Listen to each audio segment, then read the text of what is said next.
Okay, we are live. Hi, this is William Ramsey. Welcome to William Ramsey Investigates. On today's show, I have a very special guest. He returns to the show. I spoke to him last year, October 2024, about his involvement and interest in the Mothman episode. There was a film he put out on Mothman, the film that never was, kind of background information. His name is Matthew Tannam-Elgie, so it's Tannam Elgie, comes to us from Dublin, Ireland, a great part of my homeland, my ancestry under massive civilizational assault right now. But he's done some work and it came highly recommended. He reached out to me. I wasn't able to be there for this meeting, but I noticed that Ken Silva, who I've talked to many times from Headline USA, recommended this presentation about somebody I don't know enough about, which is really strange. It's supposedly a guy who took a shot at Trump, current president, back in July 13th, 2024 in Butler, Pennsylvania. And interestingly, Joe Biden, who's probably running the show, was in Pittsburgh, which Butler is about 45 minutes north of Pittsburgh, for people who don't know. Joe Biden was there with her retinue. Paul Harris is in Philly with her retinue. Very curious coincidences. But Matt has a slideshow, and he can talk more about it. So, Matt, welcome back to the show. Oh, thanks, man. I appreciate it. Thank you. For people who hadn't heard our earlier episode, maybe you can talk about your background, your interests, how you got involved in the Mothman, and then what led you into your research about Thomas Matthew Crooks. Well, I've always been into these strange stories, as perhaps you have and your listeners. I directed this investigative documentary that I was very kindly on your show about last year, Mothman, the film that never was, which is not about the Mothman. If any of you are familiar with that legend, it's about the Mafia. And that'll be out in a couple of months on my Substack under a tiny, tiny paywall. So that's one bit of my background. I've done a few other things. I have an MA in drama and performance studies, a undergraduate degree in history and Spanish. So that's my academic stuff. But this particular project, I talked to Ken Silva, had him on my podcast, which is called Commendable, Commotion. But what he was telling me was so interesting. I thought, Matthew, you should make a little mini-series about this Thomas Crooks figure who tried to kill President Donald Trump, a year ago now? How time flies. So, I made this little mini-series with Ken Silva's participation and a few other people. James Rogers, you'll see the names there. Ken Silva's friend who went with him on the trip to publish, or to obtain Ken's materials, autopsy report. Ken's autopsy report. He's still alive. Thomas Crooks' autopsy report. And I'm very tired today, so I may get my words jumbled up. Ben Sellers, the editor of Headline USA, who was Ken's editor, he took part too. And Jim Knapp. For those of you unfamiliar, that's Thomas Crooks' guidance counsellor. A couple of years before the July 13th shooting. So that's episode 1 that's just come out recently. And episode 2, it'll be out when the work is done. So, it's a fascinating story, the fact that so little was known about Thomas Crooks when the incident happened, and still, isn't much known about him, but we know a bit more. And some original information's in this particular series I did, The Panic in Bethel Park. So, yeah. Gotcha. People can see the links to your podcast, Commendable, Commotion, through your Substack. Is that correct? Yeah, absolutely. So I'll put a link to that in the show notes. Thanks. So let's get started on the presentation. Do you want to go to the next slide? Yeah, of course. You've got control of the slides, so that's no problem with me. I can, whenever you're ready. There we go. Okay. As your listeners will know, and as you know yourself, William, the media coverage. This is kind of what got me into this topic. The media coverage on July 13th, 2024 and onwards. We couldn't really get enough of it, and even now we still have a lot of these articles. Who was Thomas Crooks, the gunman, on July 13th, 2024? What was his motive? All this kind of thing. Here we go. Reuters. Trump gunman Thomas Crooks leaves behind a pile of mysteries. BBC. Airmail. Rich Cohen over there. Rich Cohen, the journalist. Why do we know so little about him? Rich Cohen says.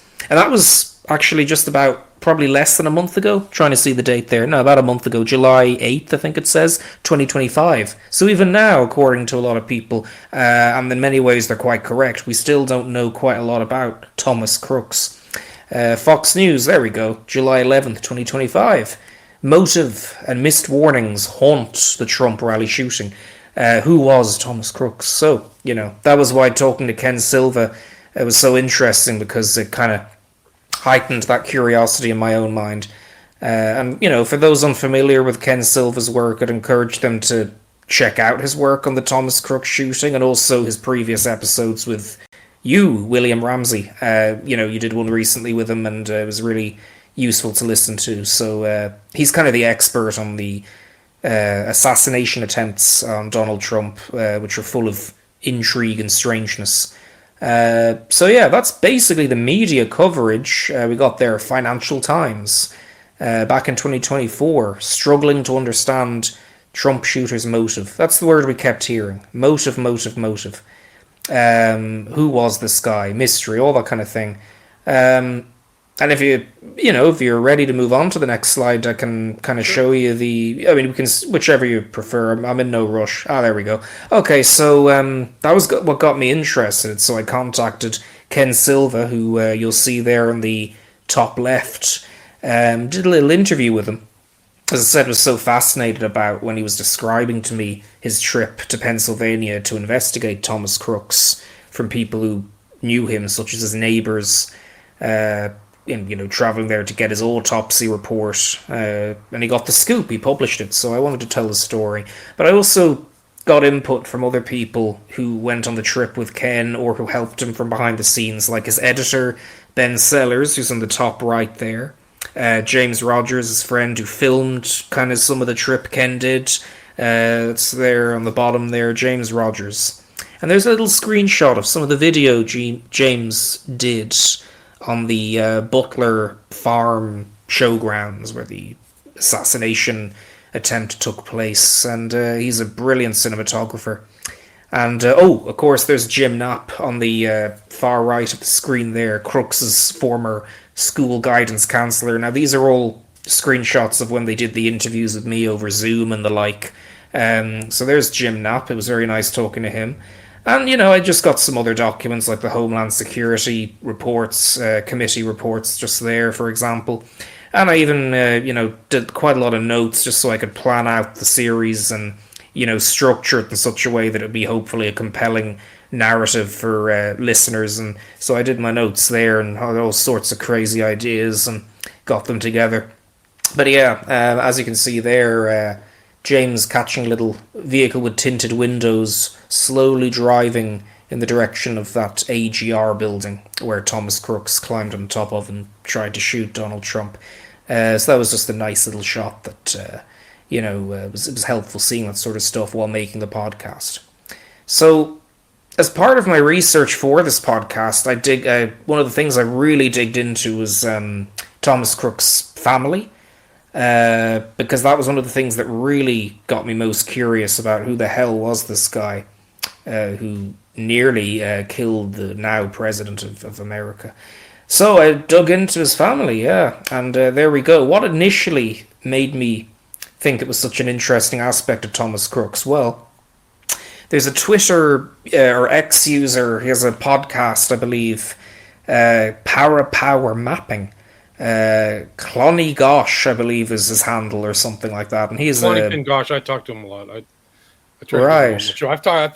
I think I've had him on my show at least once, but I follow his research all the time. But yeah, he does great work.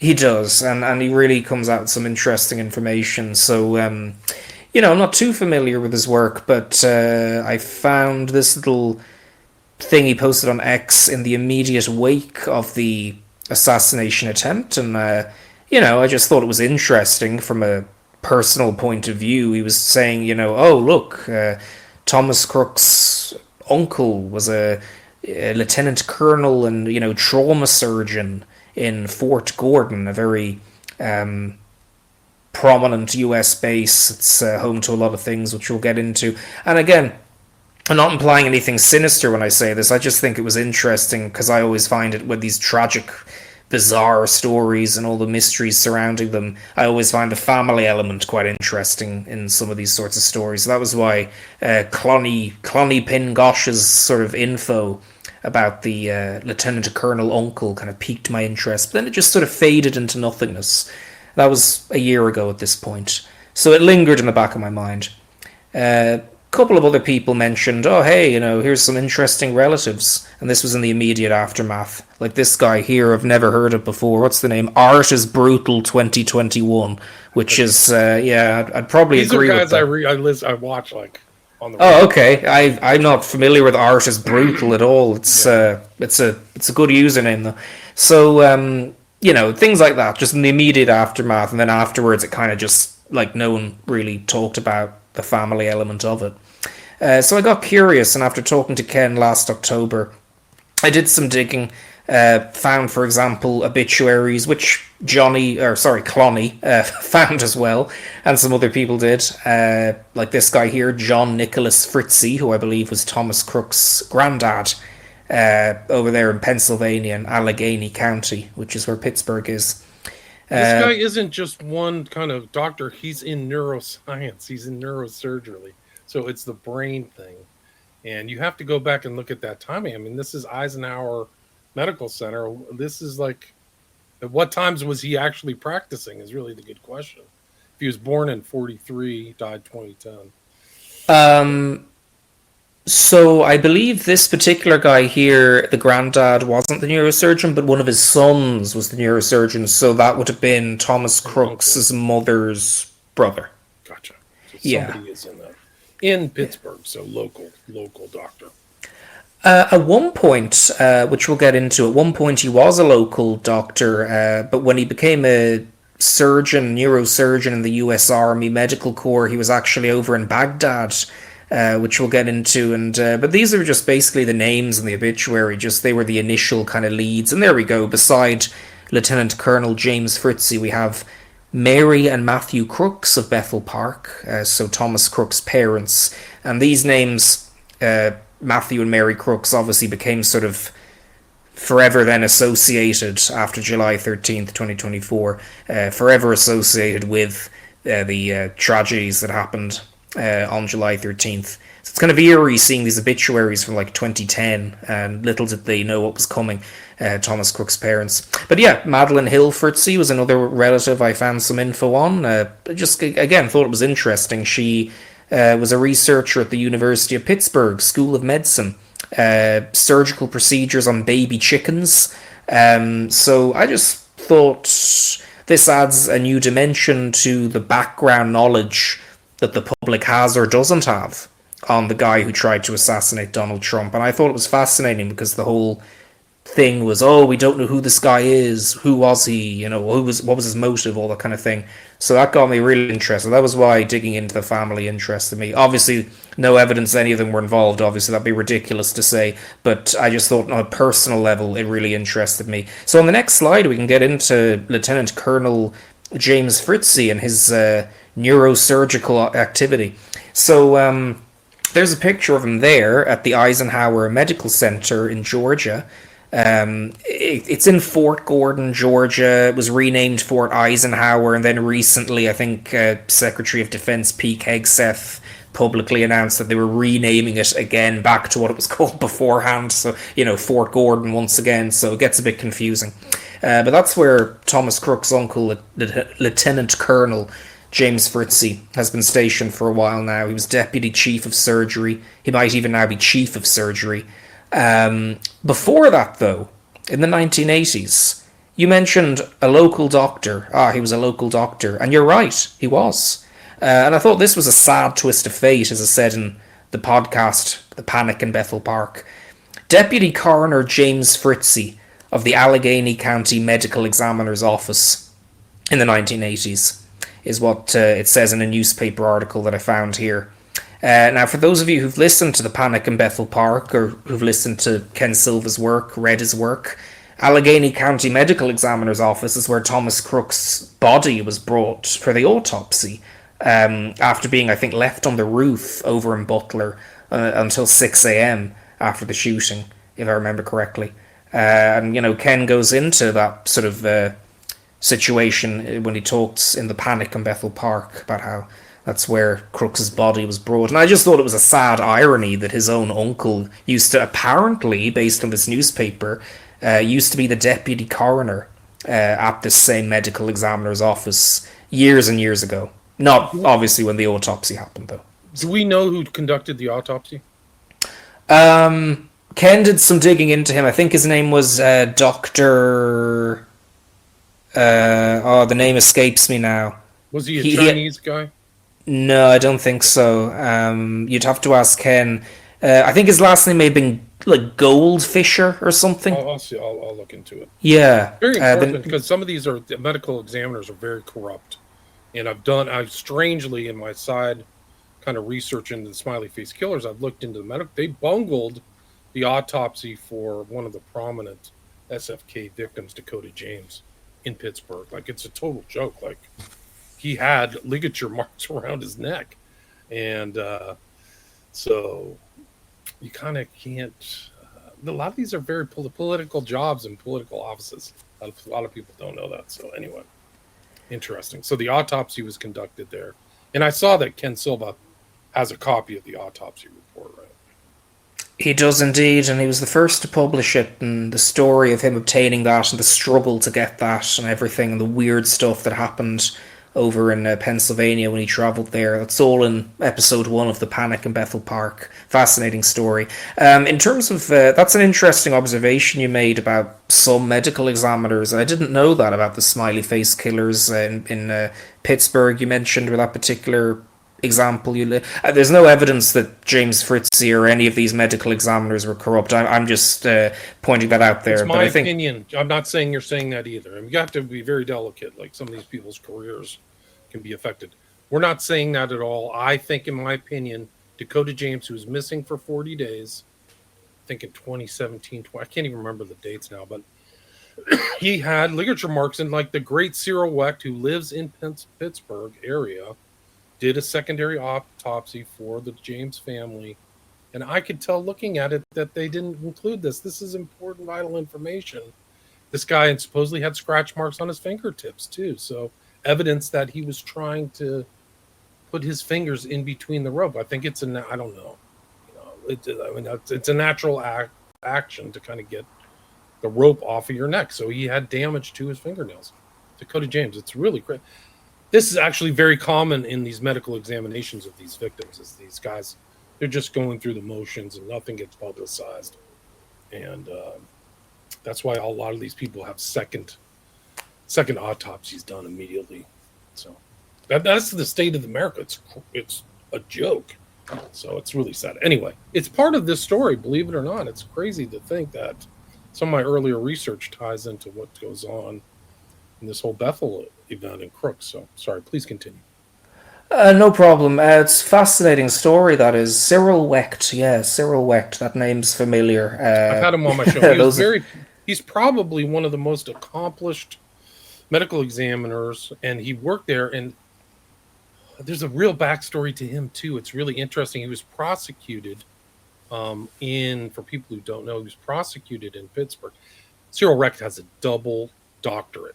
He had a doctorate in medicine and law. The guy is a total genius, and he's commented on so many cases, and he's actually looked at multiple victims of this phenomenon. I had him on my show. I know his background because I read his bio, but he was prosecuted. This is how odd it can get, and almost like Chinatown it can get. He was prosecuted by a local prosecutor in there for using the coroner's car to pick people up at the airport.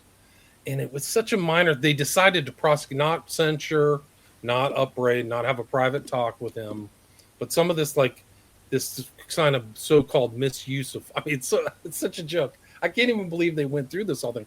He didn't have a choice. He could not plead guilty he couldn't take a plea deal because he could lose his license. He could lose licenses for being criminal or moral turpitude or something. So he really had to fight it, and he lost so much money. It was such a joke.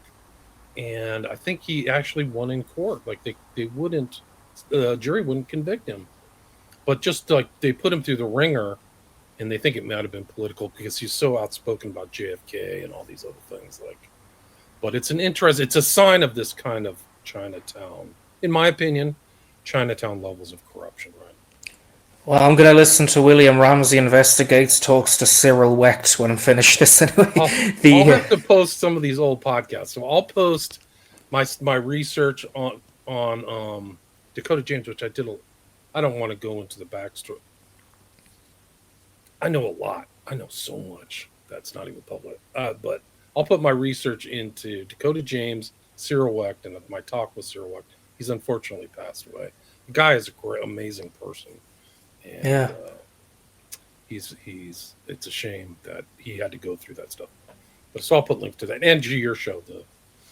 What was the name of it? In Bethel Park. The Panic in Bethel Park. Right. Yes, a hip hop infused descent into madness, William. Anyway, so look, very admirable chief of surgery over there in the U.S. Army Medical Corps, James Fritzie, very clever guy.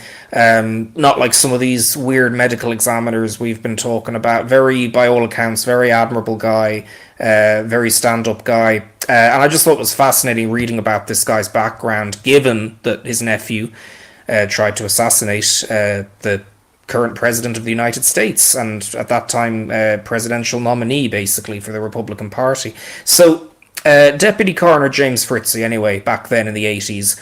Then afterwards, general surgeon stationed in Ibn Sina Hospital in Baghdad during the war. Ibn Sina Hospital is a very interesting place. It was where, as the New York Times reported, insurgents were sort of treated, as well as, allies. So suspected insurgents, as well as confessed insurgents. And the New York Times talks all about this. These insurgents had to wear blacked out goggles so that they wouldn't be able to identify their interpreters in Ibn Sina Hospital, Baghdad's busiest military hospital. And this is where Thomas Crook's uncle worked for years as part of the 28th Combat Support Unit. So I just thought that was fascinating. There's a picture there of Ibn Sina Hospital. So some of the people who were neurosurgically treated on, as it were, included evacuees during Operation Iraqi Freedom, children from Baghdad who were caught in the crossfire or who were fleeing and who had head trauma, and so people such as James Fritzie performed neurosurgical operations on them. And then, as described in the following slide, he ended up going back to the US. Lieutenant Colonel Fritzie goes to Georgia, Fort Gordon, Georgia, specifically. Now, as we can see in the picture there, Fort Gordon, US Army Cyber Center of Excellence, for example, as well as a couple of other very big military cyber operations centers, are at Fort Gordon. This is where Thomas Crook's uncle ended up working as Deputy Chief of Surgery. In 2010, then President Barack Obama nominated Thomas Crook's uncle, James Fritzie, to be a colonel in the Army Medical Corps, along with a bunch of other names, as you can see there in the document. On the right there is the logo for the US Army Signals Corps. It's a very interesting logo. And then on the left, you have the logo for the NSA's Georgia Cryptologic Center, which is based at Fort Gordon in Georgia. Very, very secure installation. We obviously don't know a lot about what goes on there, but it does a lot of stuff. It intercepts communications from, Middle East, Europe, all this kind of thing. I think it was the Atlanta Journal-Constitution newspaper said, if you're a terrorist and you're talking to someone on the phone, the guys at Fort Gordon are probably listening to you. And yeah, that's probably true. Now, Lieutenant Colonel, or Colonel actually at this point, James Fritzie, as far as I know, he was just, Deputy Chief of Surgery. I'm not aware of him having any intelligence background, so I don't know how familiar he was with his comrades' cyber operations. But I just thought it was fascinating that this guy worked there in such a high-level post, considering the tragic irony of his nephew then doing what he did on July 13th. Now, there's actually no evidence he had any contact with Thomas Crooks, which is kind of sad. We don't know, obviously. But, you know, the family seemed a bit reclusive in terms of Thomas Crooks and his parents, his sister. So it does make me wonder, though, US Army Cyber of Excellence being based there. As we'll see in the next slide, they did a lot of activities, the Cyber Center of Excellence, and they still do, teaching kids, school kids, about careers and cyber operations in the military, signals intelligence, communications, college students as well in universities. They do a lot of outreach too. Mostly, I think, in the district that Fort Gordon is in Georgia, but possibly with other K-12 schools and STEM classes around the country, for all I know. I don't know. I know they do it in Georgia. But the point of this, nothing sinister, but the point of this is just that it's interesting. That Thomas Crooks was fascinated by computers. So as I speculate in the panic in Bethel Park, I wonder, did Thomas Crooks hear any stories of his uncle, Colonel James Fritzie? Because if so, he would have found what he did fascinating, even though he wasn't directly involved in cyber operations, to the best of my knowledge.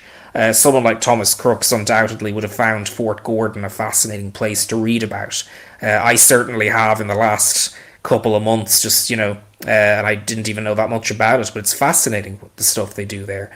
As I put there in the slide, no evidence that Crooks ever attended Fort Gordon's cyber school or visited the base at all.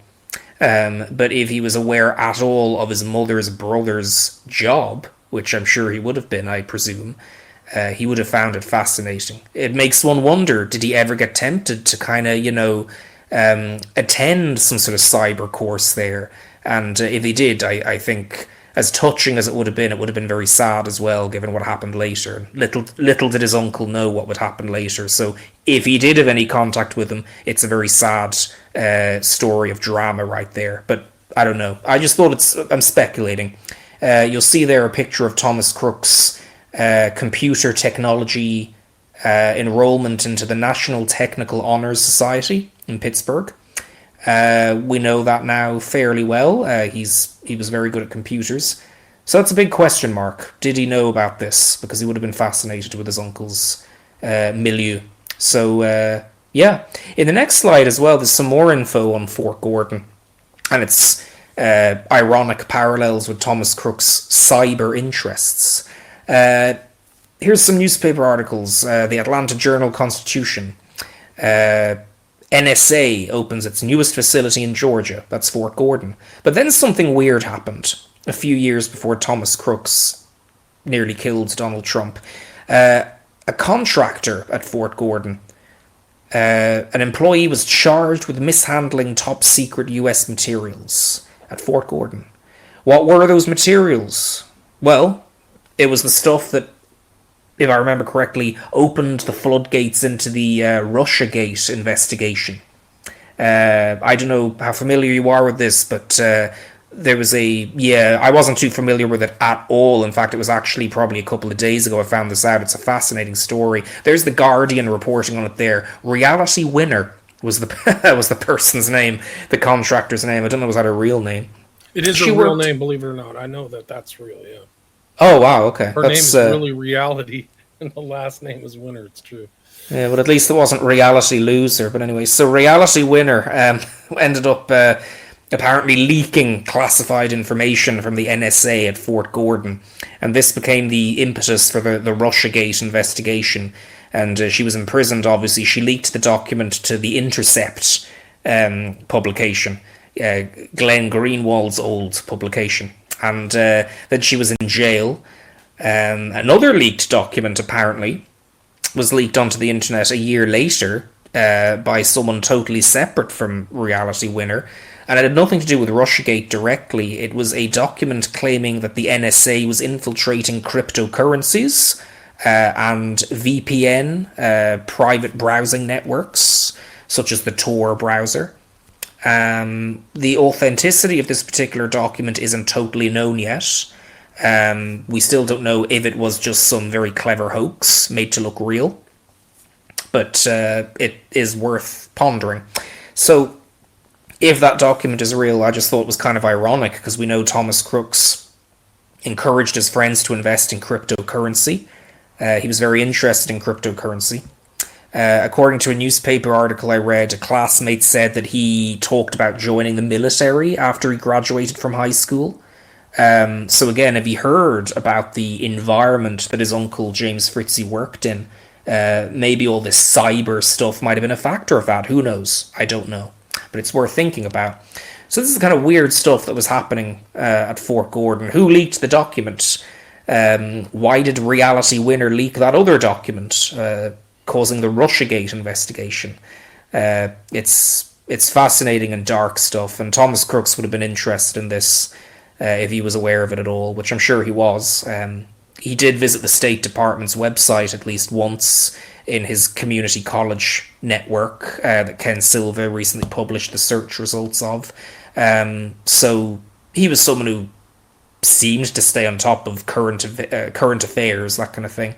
So it makes you wonder anyway. So in the next slide then we have another relative that I dug into a bit for my research for the panic in Bethel Park. Thomas Crook's other uncle, Larry Macco Sr.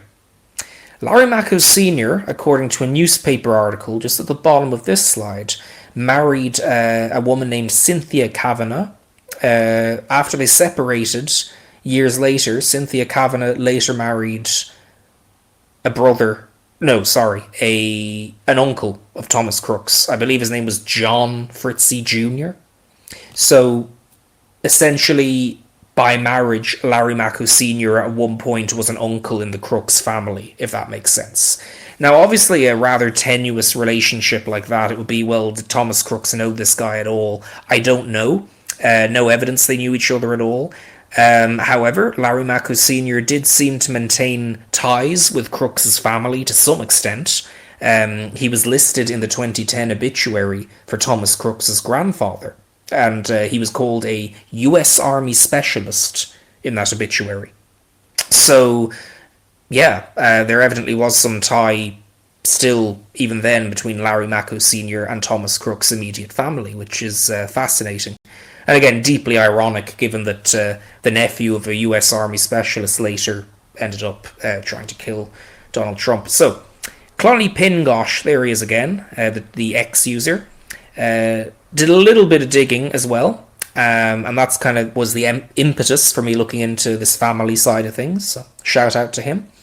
Larry Macco Sr., according to his bio, worked on multiple continents in high-threat, hostile environments. He worked with federal law enforcement and the US military to implement US national strategy at the tactical and strategic levels. Look, I guess it was quite sensitive work, so he understandably can't say what it was, but it just was fascinating reading about all this. He was a member of the Special Operations Association. Their slogan is Unconventional Warriors. Unconventional Warriors, the legacy endures. He was also in the Special Forces Association over in Fort Bragg, North Carolina. There's their logo there. He was based for a while in the Dulles area, in the D.C., Virginia area, and also in the Chantilly, Virginia area. Is that how you pronounce it? Chantilly. Yeah, okay. This is all on the CIA. This is all spooked up territory.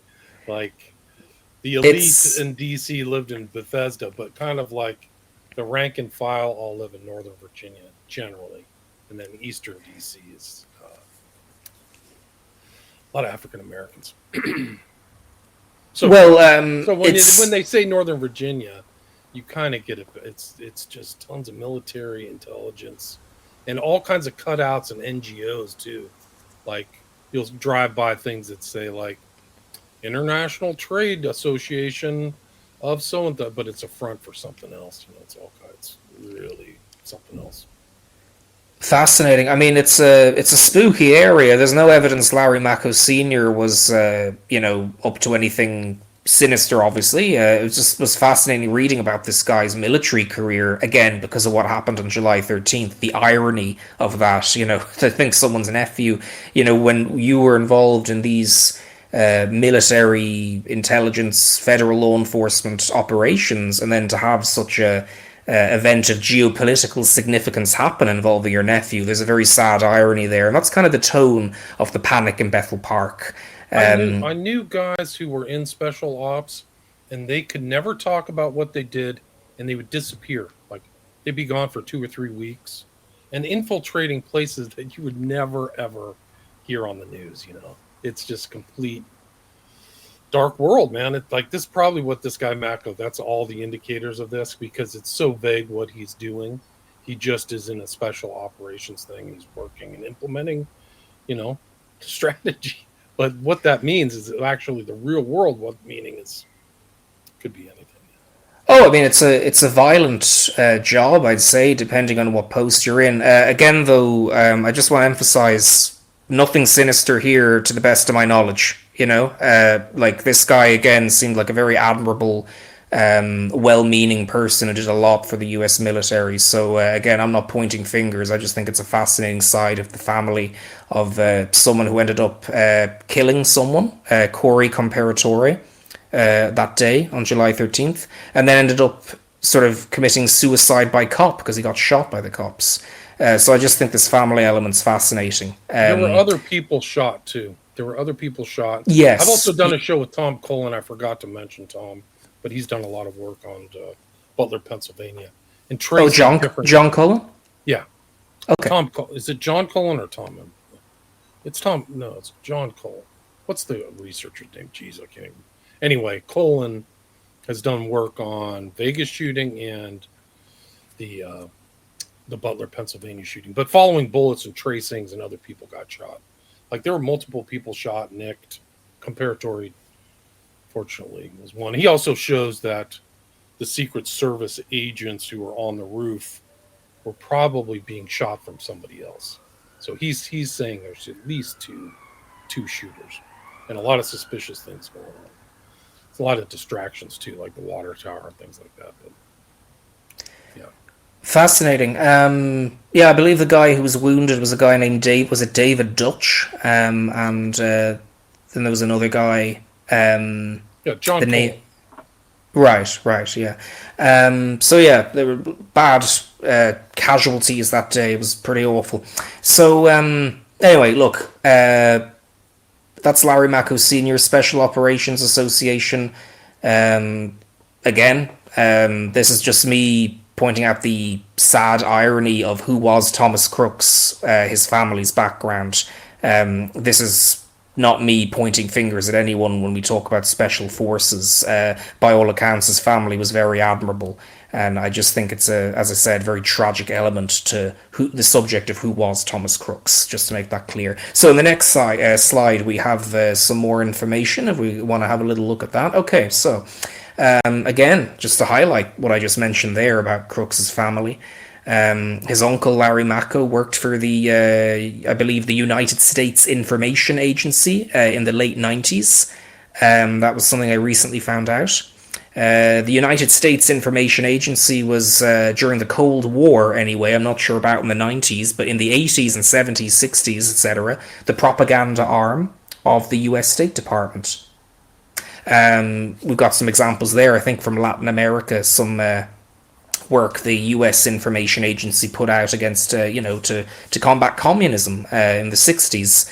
Trabajamos, this would have been somewhere in Latin America, let's work, and, saludan, and all this kind of things. What does it say? Something there. Solidaridad Sindical Interamericana, so yeah, inter-American solidarity. These are the things the the U.S. Information Agency were publishing to try and rally people's support against communism during the Cold War. In the 90s, when Larry Mako Sr. joined them, it was more, I think, about democracy building elsewhere. So, like, in the Middle East, for example, that kind of thing, moved outward and looked past the Cold War, which obviously had ended by then. So, after the U.S. Information Agency, Crooks' uncle Mako ended up working for a coaching institute at McLean Hospital in Massachusetts. The Air War College before that he attended and did his MA dissertation in strategic studies. He worked closely with Lieutenant Colonel Mark Raver, while at the Air War College. Another very impressive military figure who, like Larry Mako, would have been horrified by what happened to Larry Mako's nephew all those years later in 2024.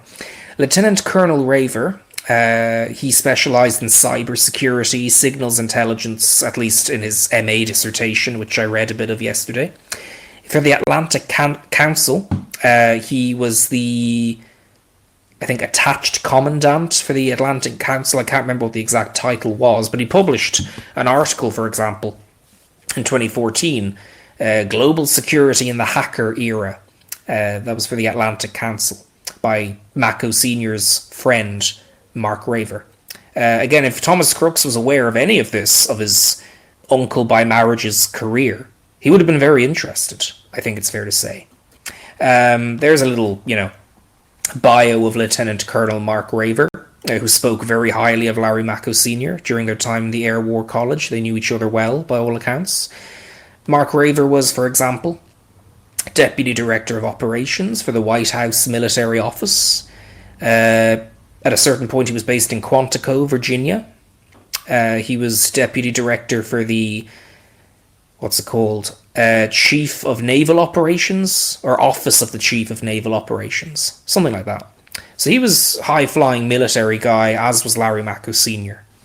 Larry Mako Sr.'s wife, as seen in the other document there on the top right, was nominated to a State Department role in 2019. They may have been based in Barbados and the Caribbean at some point, along with some other places, I'm not exactly sure. But yeah, that's Larry Mako Sr.'s career in a nutshell, and Thomas Crooks' uncle by marriage. On the next slide, we have something interesting, I believe. I can't remember actually what's on the next slide. There we go, yeah. Okay, so your listeners may be asking, well, okay, so what's the point of this? Why do you have all this information about the family, Matthew? And the reason that I put this information in episode 1 of The Panic in Bethel Park, the reason I'm showing it to you here in the presentation today, is because the two questions were, and still are in the media, who was Thomas Crooks and what was his motive? Both are ongoing questions, as I've written here in the slides, but these, what I've told you today, are the facts about some of the career histories of two relatives of Thomas Crooks in particular, two uncles. So these are the facts. If you want to get an idea of who was Thomas Crooks, look at his family. It won't tell you about, who shot President Trump. The family had nothing to do with that. It was a shock for all of them, including Larry Mako Sr. and James Fritzy, I'm sure. So, in terms of who was Thomas Crooks, that's who he was. He came from a family of very high-level military operators, as it were. Mental illness in terms of the motive. Mental illness, very likely, obviously. You have a 20-year-old who tried to shoot Donald Trump, or, doing anything like that, shooting anyone's just, very sick in the head, obviously. But mental illness is one motive, if you can call it that, or one factor. There's no single motive, in my opinion. I'm not a psychologist, so it's me being armchair psychologist right now. But, mental illness, very likely. But there are other motivational factors as well. There's never a single motive in these sorts of tragedies.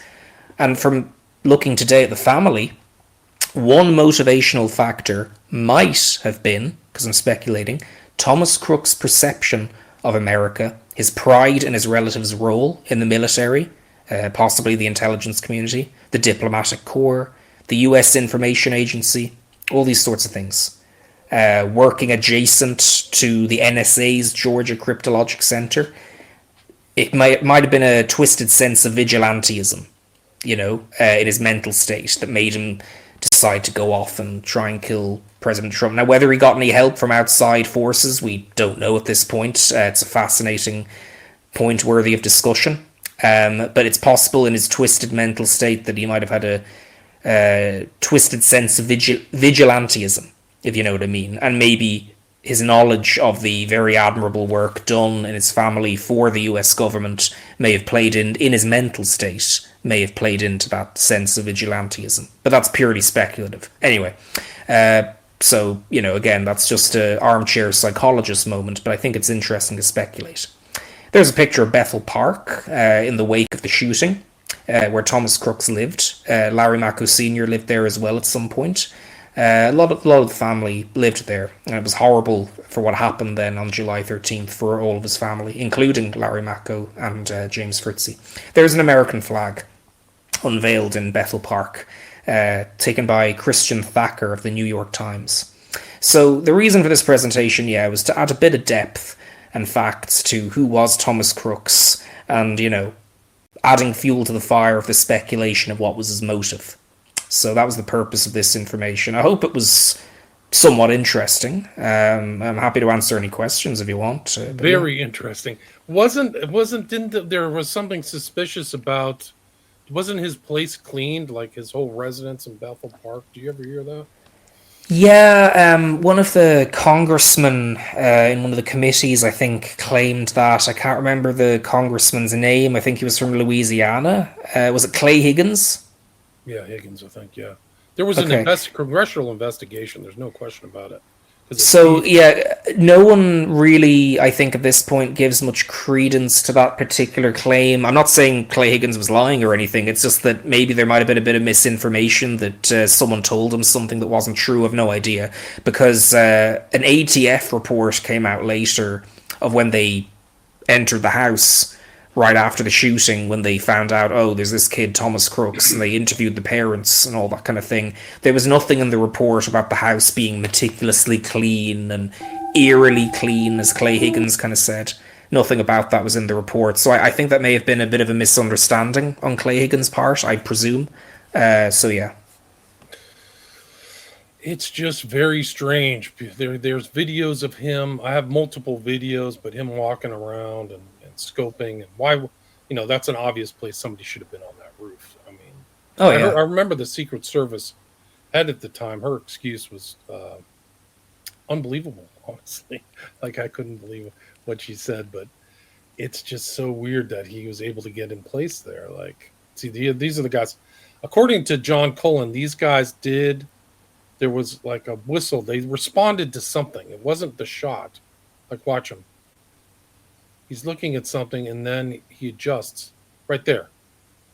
Like he's like taking fire, right? That's what John said. Watch. Like he dodges out of the way. Even the guy on the right, watch him. They crouch down like something, like they're not safe, right? At the same time.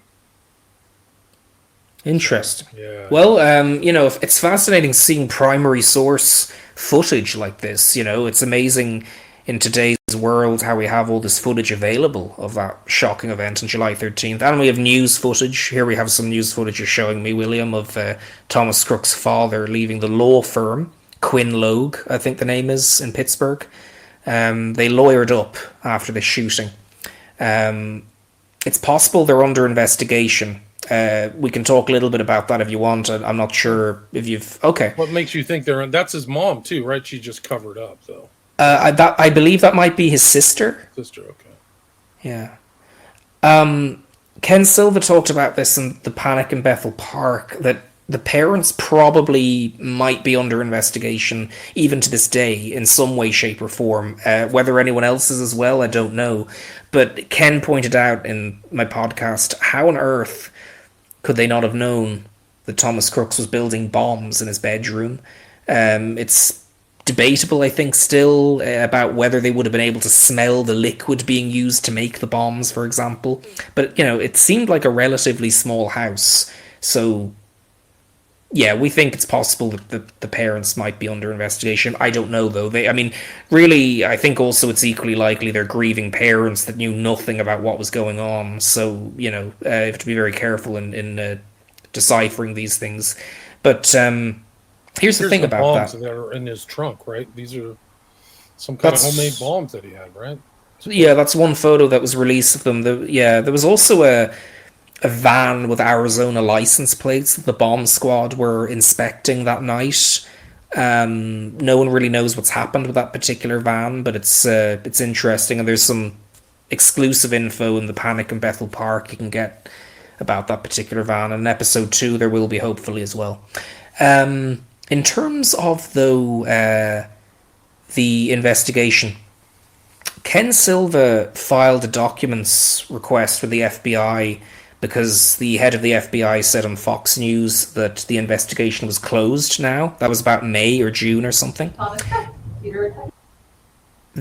What's that video? This is him receiving his award for the National Technical Honor Society in high school. So he was 21 when he was supposedly killed. But this is like, he's not a very menacing person, is the way I put it. Oh, yeah. Yeah, he's pretty tame, kind of skinny guy.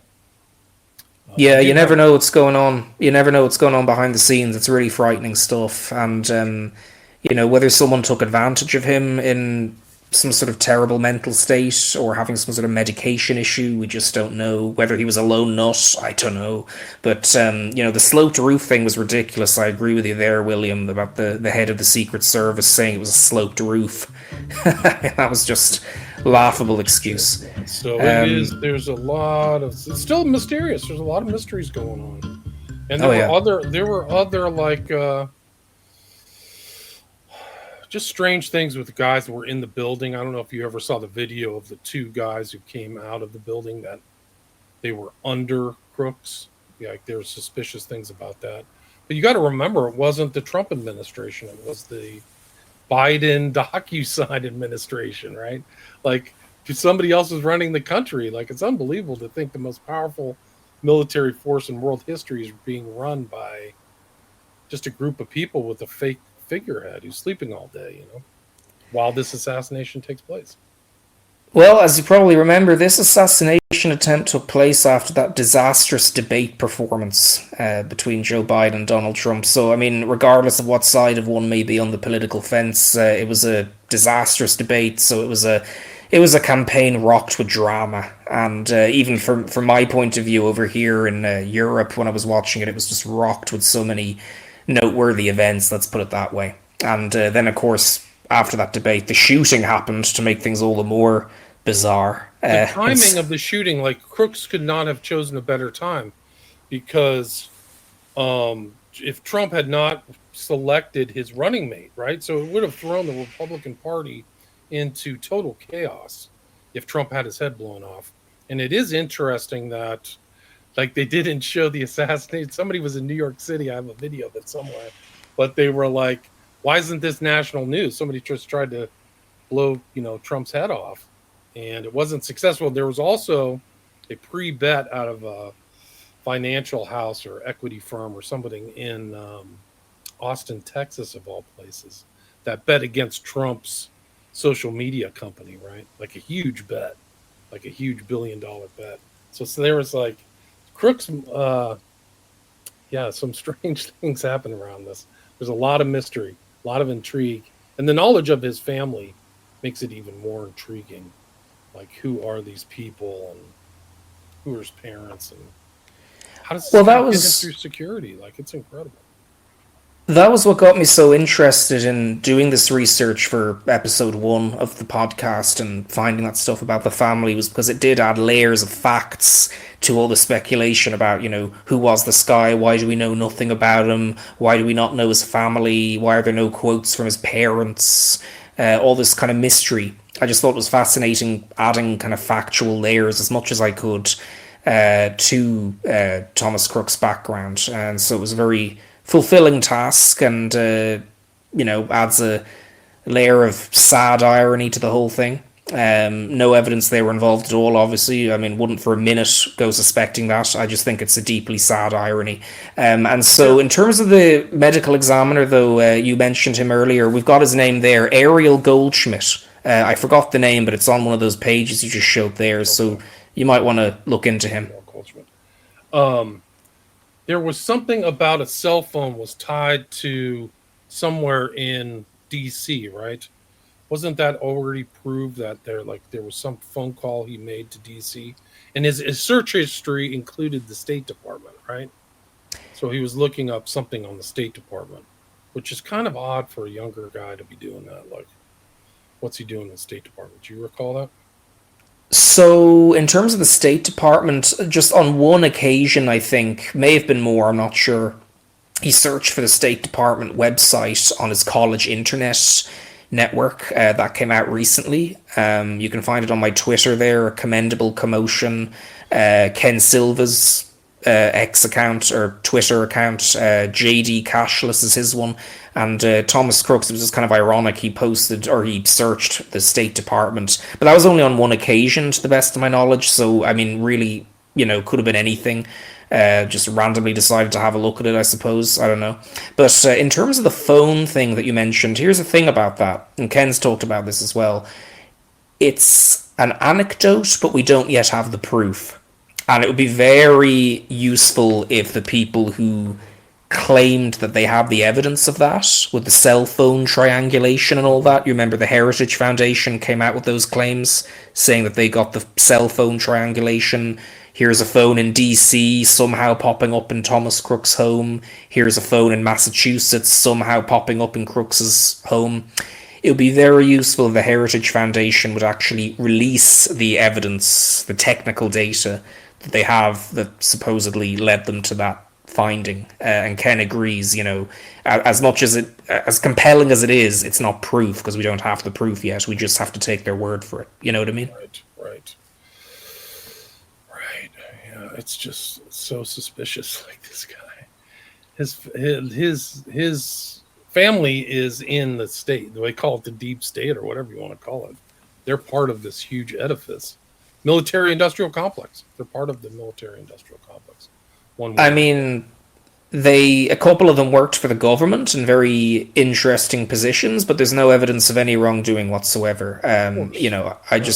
I think it's a fascinating side to the background of this kid who nearly changed world history in a very dark way. You know what I mean?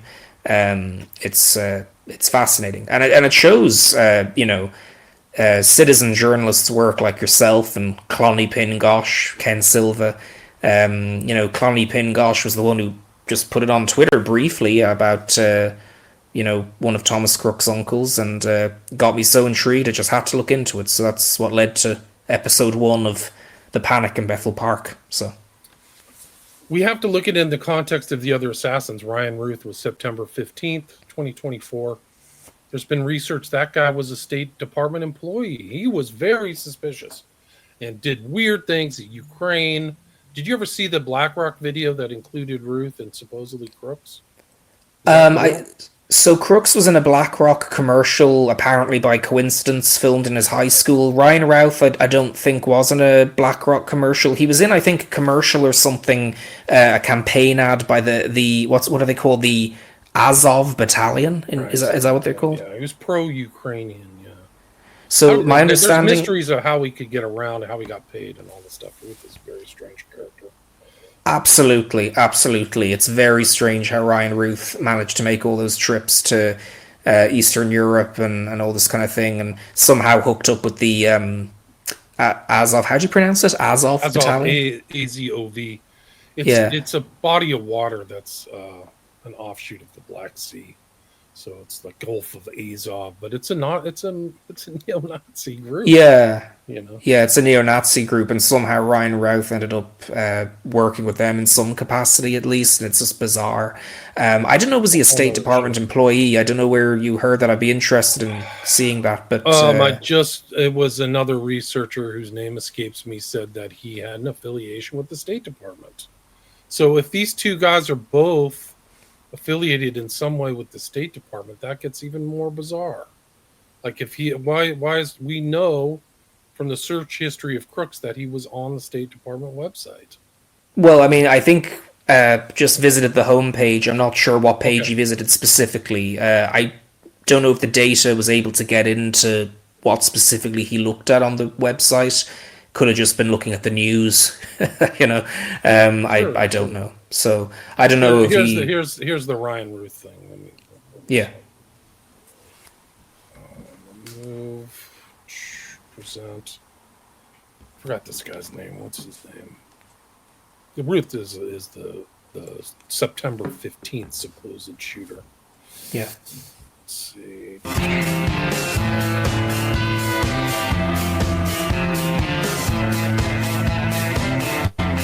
What the fuck? As life gets longer, awful feels softer, and it feels pretty soft to me. I'll read this. And if it takes shit too. It says Ryan Ruth's post from September 29th, 2023.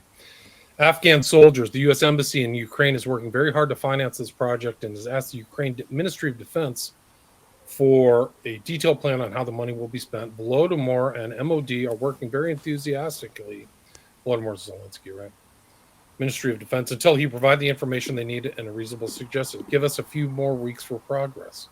So if he's saying give us a few more weeks, that means he's working for them, right? It's very, very strange. Yeah, I actually didn't see that post, so yeah, he seems like a bit of a useful idiot. Life's not beautiful without the pain. Well, I just He's saying that he's working for the U.S. Embassy. Fascinating. Yeah, I didn't see this.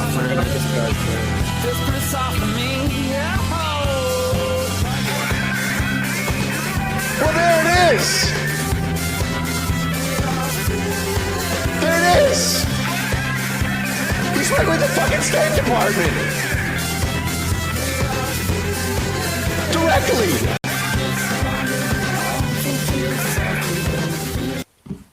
Somebody tell me what this guy's name is. Somebody in the chat, I forgot this guy's name.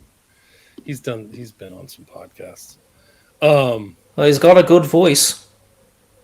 This guy on the right's connected with Trump. Like he's been to Mar-a-Lago. Really? Yeah. No, I forget this guy's name. He's. Oh, sorry. I see who the guy is now. I just saw his avatar thingy profile picture. I believe his name is Mike Benz. Mike Benz. Thank you. Yes. There we go. So he's made. So that's the attack. That there's some kind of strange connection between the State Department and Ruth and Crooks. Crooks is on the State Department website. So with Crooks, I mean, apart from visiting the page, I think on one occasion, just browsing the web, I don't think there's been any sign at all of any other connection with the State Department. But who knows? Why would he want to go to the State Department? Why would a 20-year-old, 21-year-old kid want to go to the State Department? Yeah. I mean, that's the $1 million question. I don't start, going through the internet and go, I should go to the State Department and see what's going on. There's a reason why he went there. So we need to find out that reason. What's he doing? So it's another mystery, but there is a strange connection. I'm not saying I'm not trying to insinuate or, deduce that he was working for the State Department. But if this guy's working for the State Department, that's a connection between Ruth and Crooks. If they're doing it or somehow connected to them in some odd way. Well, I think we'd all love to know what exactly Crooks was looking at when he was using those VPNs. I believe the VPN he was using quite a lot was called Mulvad. I don't know how you pronounce it. Is it Mullivad? And he was using Proton Mail for his email, which is fairly normal, obviously. A lot of people use Proton Mail.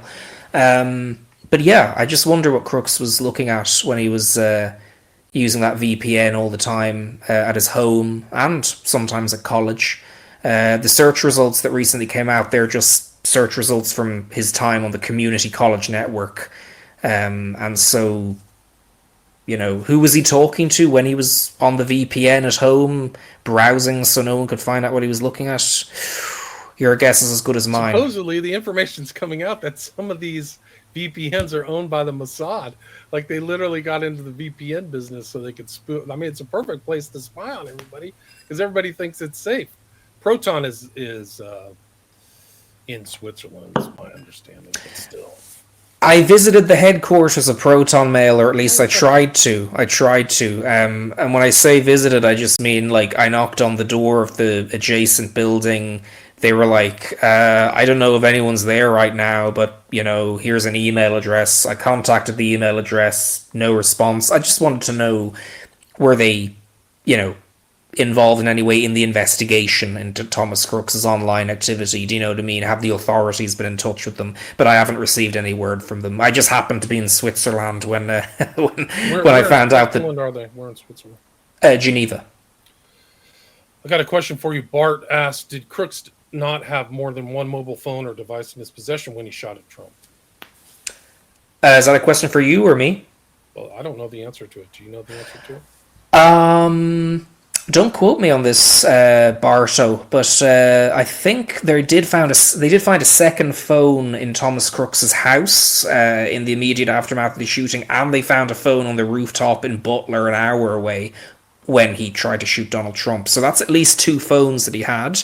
I think there were some more phones as well that were in his possession that they got from his room when the police got into the house. As Ken Silva pointed out, that's not necessarily unusual. Like, people sometimes have old phones lying around that they just don't do much with, or what Thomas Crooks was doing with these phones, I've no idea.